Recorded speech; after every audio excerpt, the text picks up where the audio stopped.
walk through a pH analysis gizmo. So if you're watching this, I assume you have the pH analysis gizmo in front of you. Good job. If not, how are you watching this? So we're going to get this out in front of us and have our gizmo open. Launching gizmo. All right. So if we go through the prior knowledge questions, okay, we're talking about acids, lemon juice. I'm going to let you answer that. You know what lemon juice tastes like. If lemon juice gets in your eyes, it's probably going to sting. Here's another one. What does soap feel like? You know what that feels like. What does it taste like? If you aren't a naughty child, you may not know. But it tastes very, I would say probably bitter. And if it gets in your eyes, picture shampoo getting in your eyes when you shower. Yeah, it stings. All right, so the warm-up, let's see. Indicators change color in acids or bases. What is the color of the pH paper? If we look, this is the pH paper right here. So what color is that? Yeah, that's white. I'm not trying to trick you. Okay. Compare the paper to the pH color chart. What is the, oh, this is what happens when you don't read instructions. So check substance is ammonia and click test. Okay. Ammonia test. There we go. All right, what color is this? I would say maybe teal. We'll say teal, not white. What is the pH of ammonia? You drag it to the matching color. I drag it to 11. It depends on how sensitive your eyes are to color. Is it ammonia acidic or alkaline? So here we go. Acidic is below 7. Alkaline is above 7. So we look at the number 11. Is that below 7? No, it's 11. So it's alkaline. Good job. Let's keep going. Click reset. Reset. I'm going to read the instructions this time. So we're testing 18 substances. So what I'm going to do for you is I'm going to test the pH in the pH paper. We'll go through a couple of these, but the rest will be up to you. So baking soda. Baking soda test. And, oh, look at that pretty shade of green. I would say that's probably 8. Say 8. We're going to keep on going with the pHs. Bleach. Ooh, there we go. Stop it. Bleach.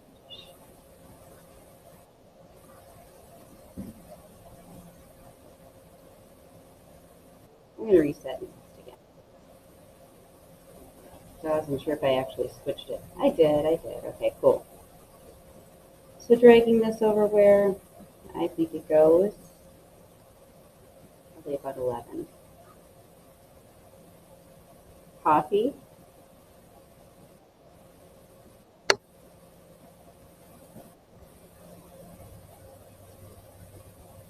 Coffee has a pH, I would say about 5. Cola. Let's test our Coca-Cola. Or Pepsi, it just says cola. pH of about 3. Drain cleaner.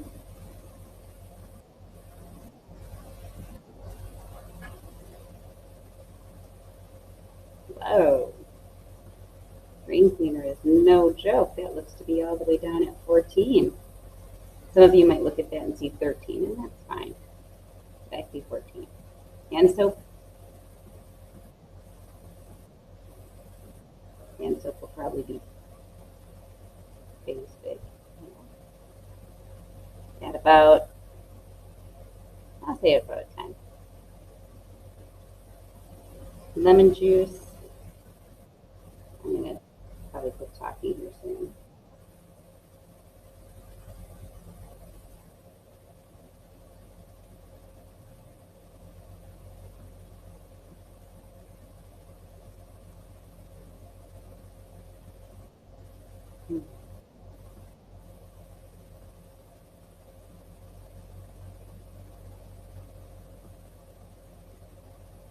everything about this is kind of repetitive.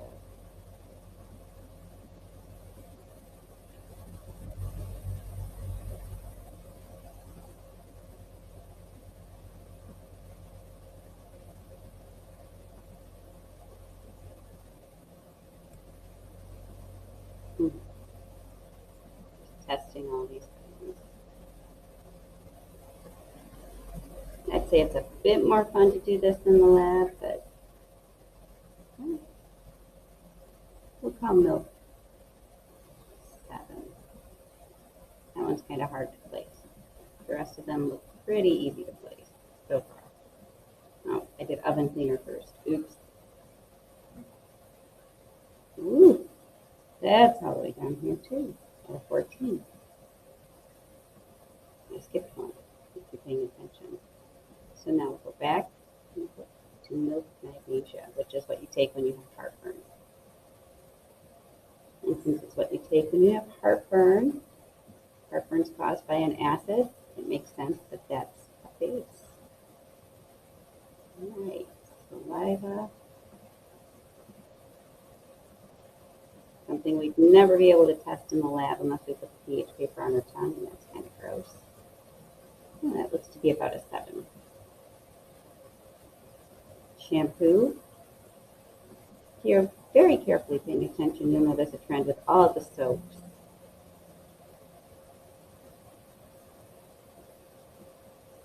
And then this one kind of breaks that trend. That's a 6. Stomach acid. Something that we couldn't test from our stomach, but I have simulated stomach acid. It's just hydrochloric. Very, very acidic. That's at a 1. Vinegar.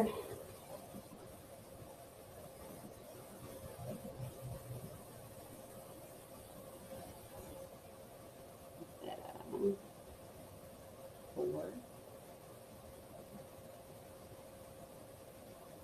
Water. Spoiler alert. Water is neutral.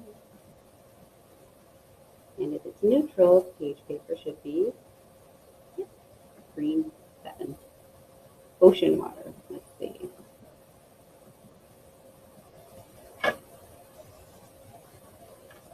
Again, we're at a 7. Who knew the ocean is neutral? Cool. So now your job is to go up and assign acidic, alkaline, or neutral based on the number. So for the first one, 8, pH 8 to 14. It's alkaline. Okay. Coffee, acidic, because 5 is between 0 and 6. Very easy to do, right? I hope so. Do the rest on your own. In general, what types of substances tended to be acidic? In general, fruit juices, vinegar, acids. So I say acid, then stomach acid. Okay. What substances tended to be alkaline? That was the cleaners and soaps. Except for shampoo, that threw us all off. All right, reset. You can tell how excited I am. We're switching papers, and we're only testing some of these. Thank goodness. So let's switch to coffee test. And we do the ones between 4.5 and 7.5. Let's look to get it a bit more accurate. I would call that a 5. Milk. You can tell how much fun this is.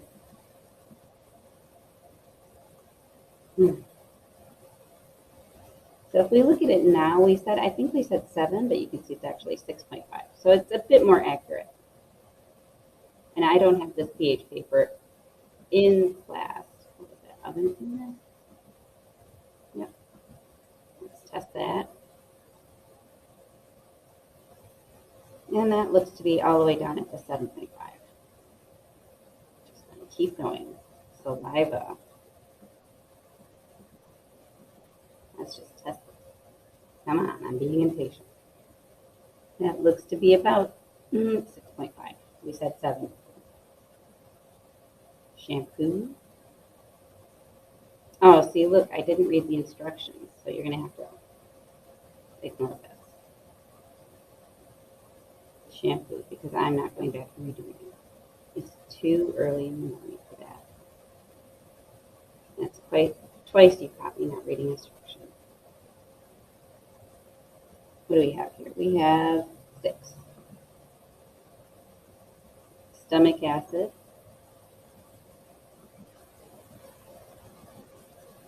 Test. At first I thought I had to wait for that thing to fill up. And that's down at 4.5. And water distilled. This should still stay at 7. Yep, that's 7. So I have these reversed. So if you go up and look at coffee, you can put the pH values there. How do they compare? They are close. Usually within 0.5. Take my word for it, kids. It's true. What's the advantage of 4.5 to 7.5? Well, it's accurate. The disadvantage, now this might not be readily apparent, but if we test something above, I'd say 8 or 4, below 3, the reading will just say at 4.5 or 7.5. It can't go above or below those numbers. So if you test something way below or way above, you're going to get a false reading. What substances appear to be neutral? Well, that's distilled water and saliva. Not just distilled water. We'll say ocean water. So water. Okay, there we go. Scrolling up and reminding you to bring these numbers down from the chart above and to finish this chart and to finish these. Okay, that's all you have to do today. You don't even have to open the Gizmo if you followed along with this because I did all the Gizmo stuff. All right.